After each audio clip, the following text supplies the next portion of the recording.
Você sabe como tornar o crescimento dos seus projetos pessoais e da sua empresa muito mais sustentável? Você utiliza as melhores práticas da programação e do DevOps para criar e atualizar a sua infraestrutura? E olhando para o seu código hoje, você sabe responder qual é o estado atual do seu ambiente? Apesar de essas serem perguntas que todo desenvolvedor que trabalha na empresa deveria saber responder, eu vejo muitos desenvolvedores que não conseguem responder essas perguntas. E por isso que hoje a gente vai falar sobre GitOps e como que essa metodologia garante um ambiente muito mais seguro, confiável e escalável, automatizando a implementação e gestão da sua infraestrutura. E como de costume, já deixa o like aqui nesse vídeo para ajudar esse vídeo a chegar a muito mais pessoas.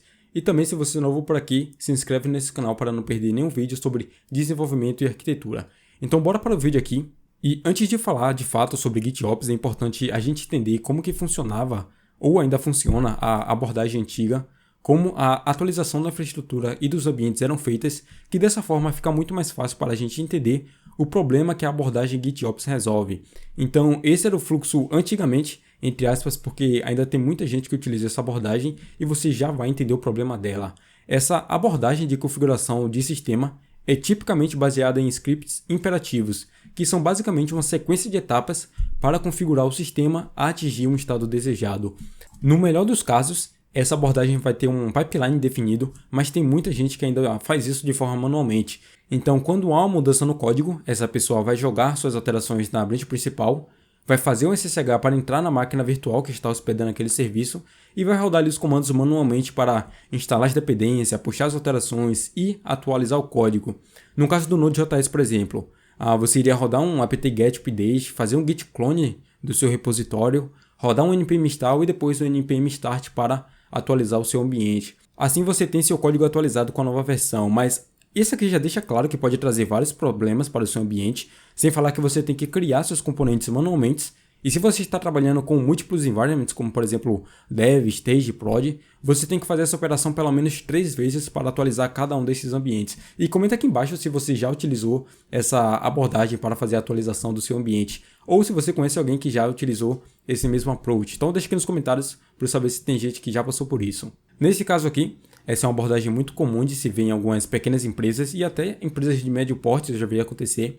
Então você tem um pipeline que vai detectar mudanças na branch principal, você tem seus componentes que foram criados na mão, que a gente chama de ClickOps, e quando você tem um evento de merge, o script vai executar os comandos, vai baixar o código do repositório, instalar as dependências, mover código para outro diretório e fazer isso 3 vezes para outras 3 máquinas e por aí vai. O problema com essa abordagem aqui é que ela é muito propensa a erros, muito fácil de se quebrar e fica difícil saber qual é o estado atual da sua infraestrutura e muito mais difícil ainda para fazer um rollback de mudanças caso algum erro aconteça no seu ambiente. E por causa desses problemas, a mudança para a abordagem declarativa de infraestrutura como código é extremamente importante para o desenvolvimento de software modernos em empresas de grande e médio porte pelo menos.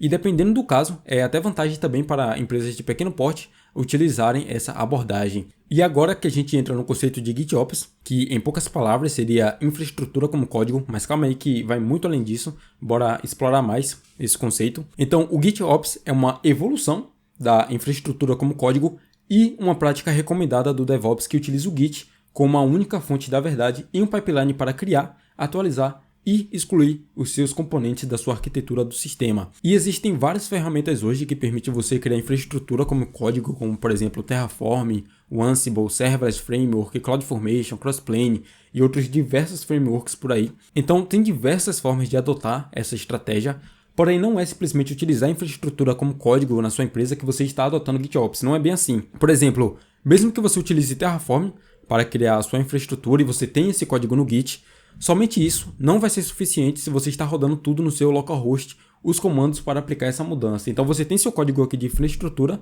utilizando Terraform, porém para você aplicar essas mudanças você tem que ir no seu localhost e rodar um Terraform Plan e um Terraform Apply, e depois que você aplica essas mudanças que você sobe para o Git. Então isso não é GitOps, especialmente se você está trabalhando em equipe que tem muitas pessoas, então você consertou alguma coisa no seu ambiente localmente, você rodou Terraform Apply, porém se nesse meio tempo outra pessoa puxar aquele código que estava na branch principal e tentar rodar, aquele código não vai estar funcionando. Então o que você aplicou no seu ambiente não está de acordo ao que está no seu repositório Git, e sim ao que está na sua máquina local. Então, dessa forma, você não consegue confiar no Git como sendo a fonte da verdade, porque as mudanças não estão sendo feitas através de lá. Porém, se você está trabalhando dessa forma, já é um passo para chegar no GitOps, por você estar trabalhando de forma declarativa, pelo menos, mas não é GitOps por causa que o Git não está refletindo aquelas mudanças para o seu ambiente. E o bom dessa abordagem declarativa é que ela segue uma declaração de um estado esperado, ao invés de uma sequência de comando que você tem que executar para poder criar os componentes ali do seu sistema.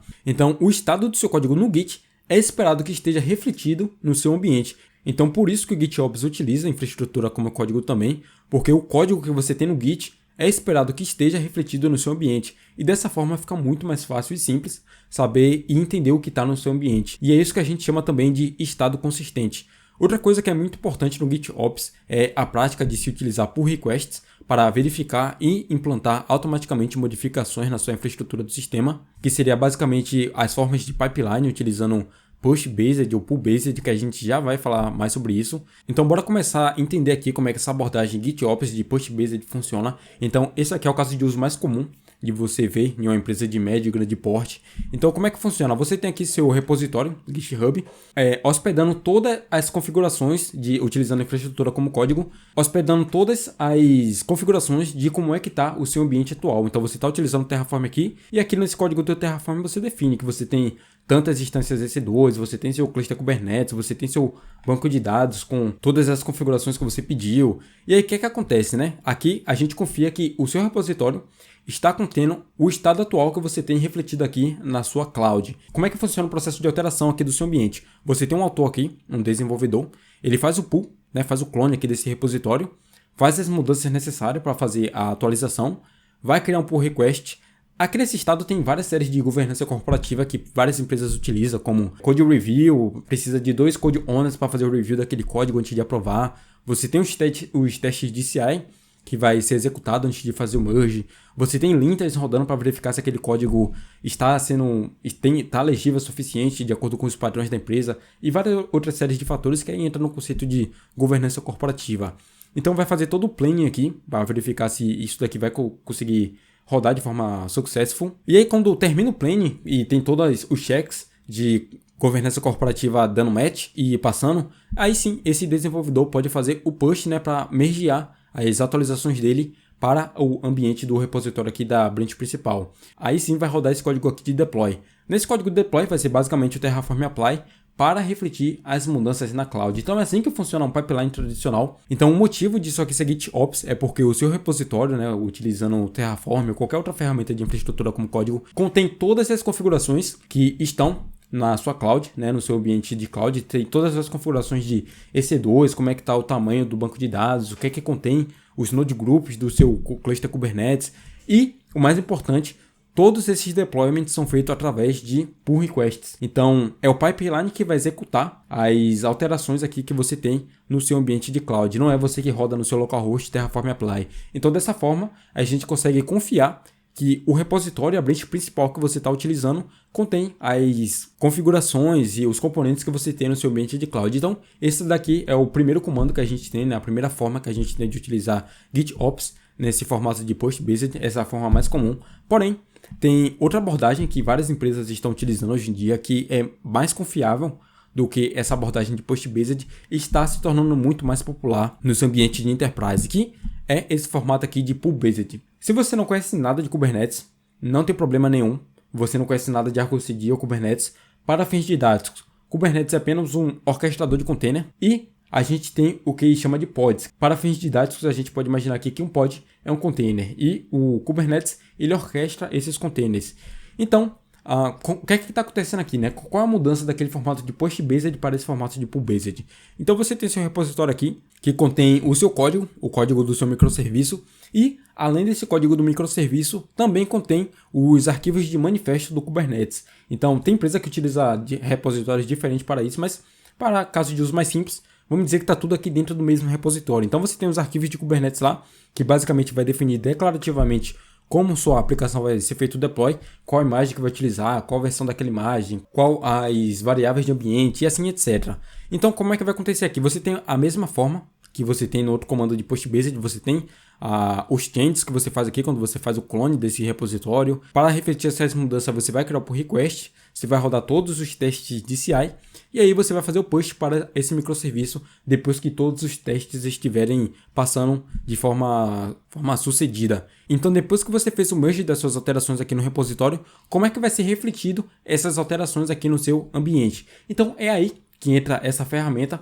Essa ferramenta aqui, o nome dela é Argo CD, mas tem diversas outras. Você tem o Flux, você também tem Crossplane para fazer criação de componentes de infraestrutura, mas para esse caso aqui, bora imaginar aqui Argo CD para fazer esse trabalho. Então, a diferença desse caso aqui para o outro é que você vai ter essa ferramenta aqui, que vai estar feita deploy dentro do seu ambiente de Kubernetes, e essa ferramenta ela vai ser responsável por monitorar o seu código, e no seu código vai ter o que a gente chama de desired state, que é o estado desejável que você quer que esteja no seu ambiente. Então aqui vai ter o desired state e o que está sendo refletido no seu ambiente é o que a gente chama de actual state. Então essa ferramenta aqui, que vai implantar esse GitOps, vai ser responsável por monitorar o seu código e fazer a reflexão dessas mudanças caso haja alguma alteração. Então, por exemplo, aqui no seu código você está dizendo que seu microserviço deve ter uma réplica.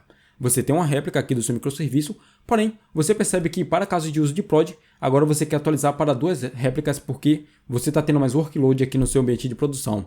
Então, o que é que vai acontecer? Bora editar isso daqui só para ficar mais fácil de ver. Então, você tem seu Argo CD aqui, sua aplicação rodando, vai verificar que você fez essa mudança no seu código e ao invés de você fazer um push para refletir essas mudanças, essa ferramenta aqui vai escutar essas mudanças que você fez e vai apenas refletir ela mesma. Então agora, essa ferramenta vai ser responsável por fazer a comparação do desired state com o actual state e fazer o match dessas duas configurações, desses dois estados. Então essa é a responsabilidade dessas ferramentas e por isso que é chamado de pull-based, que essa ferramenta está fazendo um pull do seu código ao invés de você estar fazendo um push das alterações. E você deve estar se perguntando por que essa nova abordagem aqui é melhor ou mais confiável do que essa daqui utilizando push.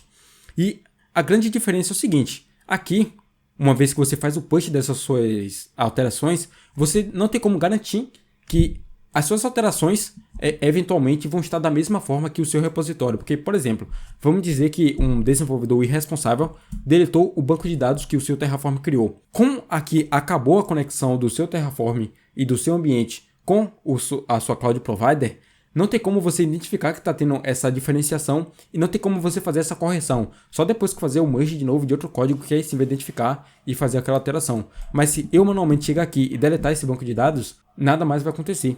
Apenas vou estar com o meu código quebrado e aí meus microserviços eventualmente também vão quebrar. Então, essa forma aqui, utilizando o pull-based, vai ficar constantemente olhando por alteração tanto no seu código quanto no seu ambiente. Então vamos dizer aqui que eu manualmente deletei as minhas 2 réplicas que eu tenho do meu container. Essa ferramenta vai verificar, opa, o meu actual state está dizendo que eu tenho 0 containers rodando, mas o meu desired state está dizendo que é para eu ter 2. Então ela mesma aqui vai chegar e fazer a criação desses 2 containers novamente. Então essa que é a grande diferença dessas 2 abordagens de push-based, de pull-based, e é por isso que as empresas estão optando por utilizar mais essa abordagem aqui, porque por mais que alguém vá lá e faça alguma alteração manualmente na infraestrutura, essa ferramenta vai ser responsável por fazer o rollback dessas mudanças e fazer que o actual state dê match no desired state. Então, com base nisso tudo aqui que a gente falou, dessas 2 abordagens sobre o que é GitOps e sobre algumas ferramentas que fazem a implementação do GitOps, eu espero que eu tenha conseguido te passar os problemas que essa abordagem de GitOps resolve. E por causa disso levou ao surgimento de diversas tecnologias como Docker, Ansible, Terraform, Kubernetes, todas essas ferramentas que utilizam arquivos de configurações declarativas. E sem dúvidas, a legibilidade de código e o estado que essa abordagem traz é muito benéfica para a empresa, pois permite que ela cresça de forma muito mais sustentável e escalável à medida que os processos e componentes vão crescendo dentro do seu ambiente. Então, é isso que eu queria mostrar para vocês hoje. Espero que eu tenha te agregado bastante com esse vídeo. Eu sei que isso aqui foi tudo de forma visual, através de diagramas, mas eu vou trazer um código prático aqui também, fazendo a implementação de Kubernetes e utilizando Argo CD e outras ferramentas de GitOps eventualmente, também utilizando pipelines. Então, se você não quiser perder nenhum vídeo de como é que faz essas implementações da maneira certa e utilizando as melhores práticas, se inscreve aqui no canal e não deixa de compartilhar esse vídeo com um amigo seu, tá certo? Obrigado por você assistir até aqui, um abraço, até o próximo vídeo. Tchau!